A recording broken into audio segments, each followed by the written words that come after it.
Assalamualaikum warahmatullahi wabarakatuh. Perkenalkan, nama saya Isnurul Anami dari Program Studi Ekonomi Syariah DYIN Madura.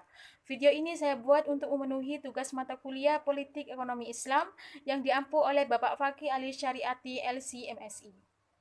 Di sini saya akan menjelaskan tentang sumber-sumber ekonomi 3, politik ekonomi 1. Sumaterinya yaitu tentang perdagangan, transaksi mata uang asing, dan kurs pertukaran mata uang.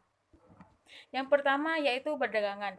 Perdagangan merupakan kegiatan manusia untuk mengelola sumber daya barang dan jasa dan didistribusikan dalam memenuhi kebutuhan masyarakat untuk memperoleh keuntungannya. Perdagangan di sini yaitu dibagi menjadi dua macam, yaitu perdagangan dalam negeri yang disebut dengan perdagangan domestik, dan yang kedua perdagangan luar negeri atau disebut dengan perdagangan internasional. Dalam kegiatan perdagangan domestik ini tidaklah banyak ditemukan disengketa dan pelanggaran karena hukum, budaya, dan etika yang mendasari prinsip perdagangan dalam negerinya, yaitu berdasarkan hukum yang ditetapkan oleh negaranya masing-masing. Berbeda dengan perdagangan internasional. Perdagangan internasional ini melibatkan dua macam atau dua negara atau lebih yang ternyata di dalamnya menimbulkan berbagai permasalahan. Hal ini merupakan sesuatu yang tidak bisa dihindarkan karena setiap negara pasti mempunyai konsep hukum, budaya, dan etika yang melandasi aturan-aturan perdagangannya. Dalam bidang politik ekonomi, perdagangan internasional ini dalam halnya ekspor dan impor, dan aliran dana antar negara menjadi sesuatu yang tidak dapat dinafikan perannya dalam pemberian kontribusi bagi pertumbuhan. Perdagangan internasional ini dalam peran perekonomian, setiap negara memiliki peran yang sangat penting dalam peningkatan kesejahteraan dunia.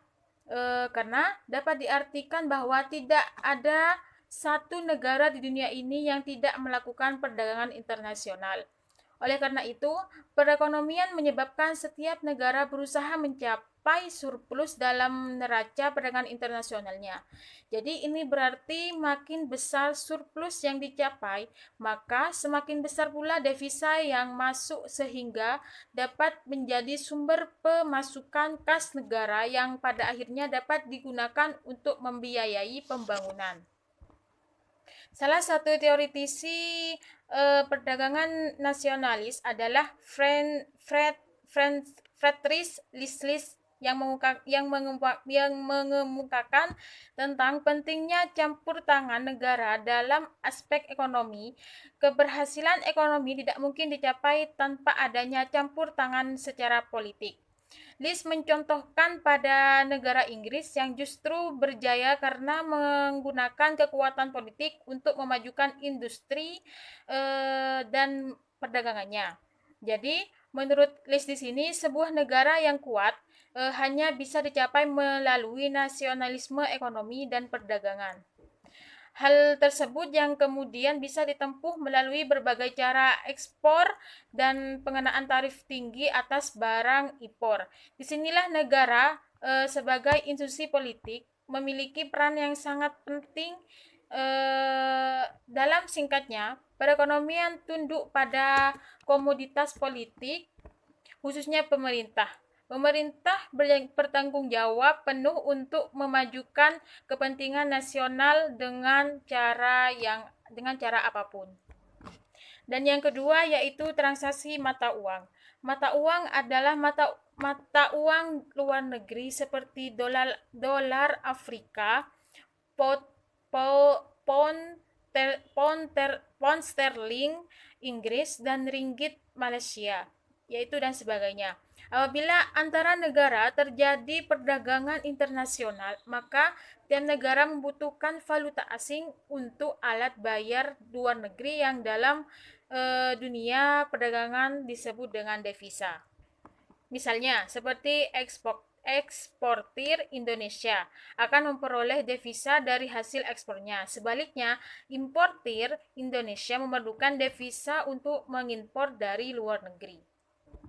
Transaksi valuta asing di sini akan selalu tergantung oleh nilai kurs mata uang sesuatu negara yang dapat saja berubah-ubah sewaktu-waktu. Sesuai dengan kondisi perekonomian negara tersebut, adanya fluktuasi nilai kurs dan kebutuhan akan konversi mata uang tersebut akan menarik pihak-pihak yang berkepentingan terhadap valuta asing, seperti investor, eksportir, dan importir, atau bahkan spekulan untuk melakukan transaksi valuta asing.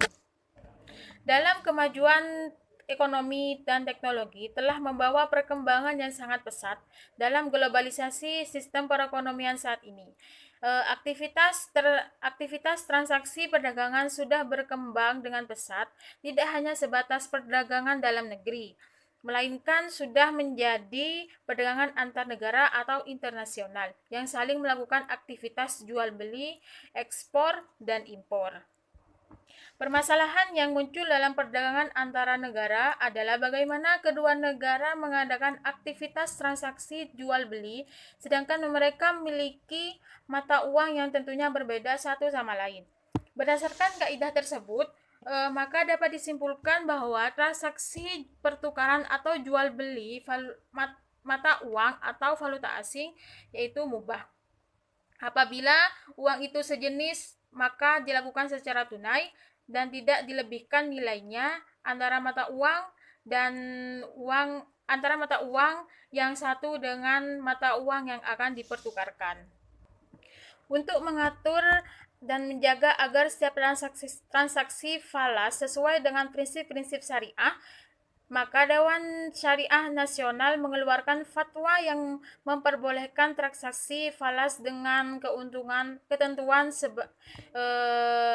atau keuntungan sebagai berikut. Yang pertama yaitu tidak untuk spekulasi atau untung-untungan. Dan yang kedua ada kebutuhan transaksi atau untuk berjaga-jaga atau disimpan. Yang ketiga yaitu apabila transaksi yang dilakukan terhadap mata uang sejenis, maka nilainya harus sama dan secara tunai. Dan yang terakhir yaitu apabila berlainan sejenis, maka harus dilakukan dengan nilai tukar atau kurs yang berlaku pada saat transaksi yang dilakukan dan secara tunai. Berdasarkan pada tujuan transaksi yang dibenarkan oleh Al-Quran dan hadis, serta fatwa Dewan Nasional tentang jual beli valuta asing atau Al-Syaf, maka perlu merumuskan analisis terkait jenis-jenis pasar transaksi perdagangan valuta asing yang sesuai dengan prinsip-prinsip syariah berdasarkan yang dilakukan. Yang pertama yaitu transaksi spot. Transaksi spot di sini merupakan jual beli mata uang asing di mana penyerahan dan pembayarannya itu dapat diselesaikan pada saat kontrak yang dilakukan. Apabila transaksi yang dilakukan antara negara, maka penyelesaian transaksinya biasanya membutuhkan waktu sekitar 2 hari untuk menyelesaikan prosesnya. Dan yang kedua yaitu transaksi forward. Transaksi forward yaitu transaksi pembelian dan penjualan falas yang nilainya ditetapkan pada saat sekarang dan diberlakukan untuk waktu yang akan datang, yang lebih dari 2 hari sesuai dengan batas waktu yang ditentukan dalam kontrak forward. Dan yang ketiga yaitu transaksi swap.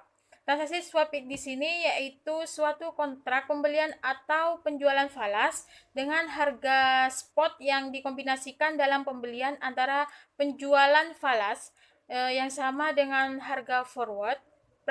Praktik di sini merupakan salah satu jual beli yang menyaratkan pertukaran kembali pada waktu yang telah disepakati. Dan yang terakhir yaitu transaksi opsi. Transaksi opsi di sini merupakan suatu kontrak yang memberikan pemilik atau pemegang hak untuk membeli atau call option atau menjual atau put option sesuatu aset pada harga tertentu selama jangka waktu yang ditentukan. Opsi berbentuk hanya melalui transaksi jual beli. Dengan demikian, untuk setiap opsi pasti memiliki penjual dan pembelinya. Submateri yang ketiga yaitu kurs pertukaran mata uang. Kus di sini yaitu perbandingan nilai tukar uang suatu negara dengan mata uang negara asing atau perbandingan nilai tukar antara negara. Pertukaran nilai kurs ini secara umum dipengaruhi oleh perubahan tingkat harga yang berlaku pada suatu negara dibandingkan perubahan tingkat harga pada negara partnernya. Nilai kurs semacam ini yaitu dikenal sebagai kurs efektif. Kurs atau nilai tukar adalah suatu yang penting karena yang pertama yaitu perdagangan internasional atau ekspor impor dapat dilakukan. Dan yang kedua yaitu pembayaran transaksi komersial dan finansial antar negara dapat dilaksanakan. Dan yang ketiga, kerjasama lalu lintas pembayaran antar bank devisa dunia dapat terlaksana. Dan yang keempat, transaksi jual beli valuta asing atau falas dapat dilakukan. Dan yang kelima, orang dapat berpergian antar negara. Pertukaran mata uang dengan mata uang lain yang sejenis disyaratkan sama persis berat dan jenisnya dan sama dilakukan boleh melebihkan satu atas yang lain. Sebab tindakan semacam ini merupakan riba dan hukumnya haram, seperti pertukaran emas dan emas yang lain, termasuk pertukaran uang kertas yang nilainya ditukar menjadi emas dan dengan emas. Karena itu dalam semacam ini tidak berlaku kurs mata uang. Adapun pertukaran mata uang dengan mata uang lain berbeda jenisnya seperti pertukaran emas dan perak, pertukaran pound sterling dengan dolar, rubel dengan francs, hukumnya mubah dengan syarat sama-sama diserah terimakan di tempat perhitungan yang satu atas yang lain yang dinamakan kurs pertukaran mata uang. Jadi kurs pertukaran mata uang adalah perhitungan pertukaran mata uang yang berbeda jenisnya. Apabila negara-negara tersebut menggunakan sistem uang logam, tentu masalahnya sangat jelas, sebab kenyataannya yaitu mereka tidak menukarkan dua mata uang yang berbeda jenisnya yang nilainya masing-masing kadang berubah-ubah jika dibandingkan dengan mata uang lain. Sesuai dengan kondisi supply dan demand tertentu masing-masing mata uang tersebut. Namun, esensinya mereka hanya menukarkan emas dengan emas lain. Dalam hal ini, emas pada salah satu negara tadi yaitu telah dicetak dengan lambang atau gambar berbeda dan lambang atau gambar yang digunakan untuk mencetak di uang di negara lain. Jadi bisa kurs pertukaran di sini tersebut bisa berubah mengikuti perubahan harga-harga barang di negara yang mengeluarkan mata uang tersebut. Jika tingkat harga-harga di sesuatu negeri naik dibandingkan dengan negara lain akibat bertambahnya jumlah uang yang beredar misalnya, maka kurs pertukaran mata uang antara kedua negeri tersebut mengalami perubahan. Dengan begitu, nilai valuta asing negara hanya harga-harga yang di sana itu yang naik akan mengalami penurunan. Sekian dari saya. Wassalamualaikum warahmatullahi wabarakatuh.